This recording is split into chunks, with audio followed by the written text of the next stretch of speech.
Hi, Vincent Cotter here. Today we're going to talk about the truth about property management fees. Now there's a lot of fees and a lot of structures out there that can kind of be confusing because they have monthly fees, tenant placement fees, you have yearly fees, and so how can you kind of figure out what you're actually going to be charged for someone managing a property. So things to look for, what I like to do is look for add-on fees that are not included in the standard fee structure, which can be tenant placement fees, setup fees, 1099 fees. Sometimes some companies charge you a fee to send out 1099 to you. Sometimes $35, sometimes $100. Look at all those things and try to figure out things that are not included in the monthly management or tenant placement fee, and see how much that's going to cost you. And what I like to do is I like to take all the fees that are listed there that are going to charge me on a normal basis, and I figure out an average. Like a tenant placement fee, usually that happens every 10 to 3 years. That's when they find a tenant for your home and charge you a fee, sometimes a third to up to 100% of a month's rent.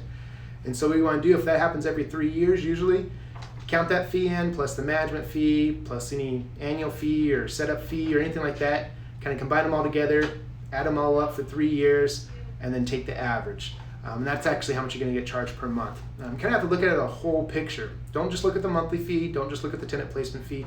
Look at everything they're going to charge and kind of average it out. And again, a tenant stays about 2 to 3 years, and so know that you're going to get charged a leasing fee or tenant placement fee when that happens. Also, there's a lease renewal fee. If they actually acquire and actually help you negotiate to renew the lease of the current tenant that they placed, they're going to charge you a fee usually. And so you kind of have to look at that all together. And so that's what I want to look for, and now I'm going to try to explain exactly what the fees are. Typical is the management fee, the monthly management fee. That can be from 8% to 12% of monthly's rent, or it can be a flat rate from $75 up to $150. Depends on where geographic you live in the competition. Now the monthly management fee covers rent collection, maintenance coordination, notices, day-to-day stuff that's included with your monthly management fee. Sometimes it does not include inspections if they actually have to go visit the property. Doesn't include, they get to keep the late fees. If your tenant pays late, usually the management company keeps the late fees. If there's an eviction, they might coordinate the eviction for you, or they might charge you for that, but also you're going to have to pay the lawyer and any other people associated with eviction or court fees as well. So you kind of have to look at all those for the monthly management. Other one is a tenant placement fee. That's when they actually source, negotiate, and actually screen a tenant for you and place a tenant for you. Again, that can be from a third up to a full month's rent. Sometimes it's a flat fee. You kind of have to range that, but it's typical is for have a monthly management plus a tenant placement fee. The other one we talked about, lease renewal fee. Sometimes it's flat rate, $150. Sometimes it's 25% of a month's rent.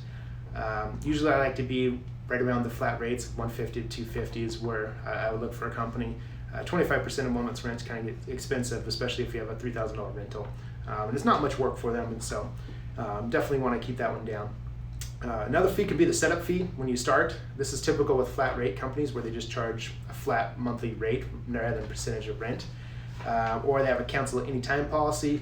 They're usually going to have a setup fee or a startup fee. Typical from $99 up to $250, depending on like if your property's occupied. They're usually going to charge you more for that.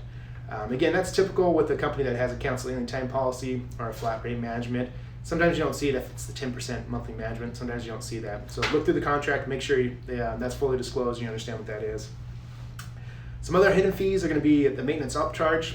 Sometimes they'll add 10 to 20% of the maintenance charges that come through from the vendors. If that's the case, just be upfront with it. Make sure they understand they have to be upfront with it. You have to see it in the agreement in most states. They have to put that in there. They're not have to actually specify the amount, but they have to disclose that they're actually taking a fee.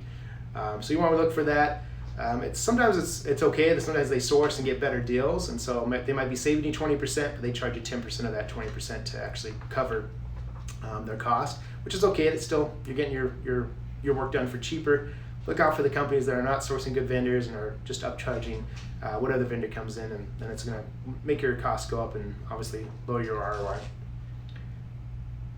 Some other things that they're going to charge to the tenants that you're not going to see. Late fees we talked about. Usually the management company keeps that. Some states you have to split it. Some states as a landlord you get to keep it. Depends on the state you're in.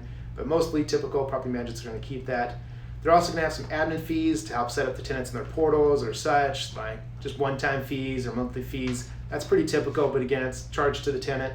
But you might want to inquire about that just to see, because sometimes it can affect how fast your home will rent. If that's not a normal charge in your area, sometimes it might take longer to rent your home, so you just want to be careful of that. But ultimately, you just want to make sure you look at the contract, look at the fees. Again, do what I did, get all the fees together, figure out how much they're going to cost you on a 3-year basis, basically. Add up the monthly management fee for 3 years, lease fee, renewal fee, setup fee. Sometimes they have a marketing fee, if it's a one-time marketing fee. Put that all together, lease renewal fee, and average that out, and then actually see how much you're going to pay per yearly or per month. So you can actually compare these companies properly. There's a lot of hidden fees, and there's just so many different types of fees. It gets confusing sometimes, and they have different terminology for what they say the fee is. So just kind of get out, get a gauge with it, and then kind of make your decision there. Again, I don't necessarily want to go with the cheapest property management company. I want to go one that's actually going to perform top notch and actually have a reasonable rate. And so you need to weigh that balance, but definitely want to peel the onion a little bit and do some discovery on your own.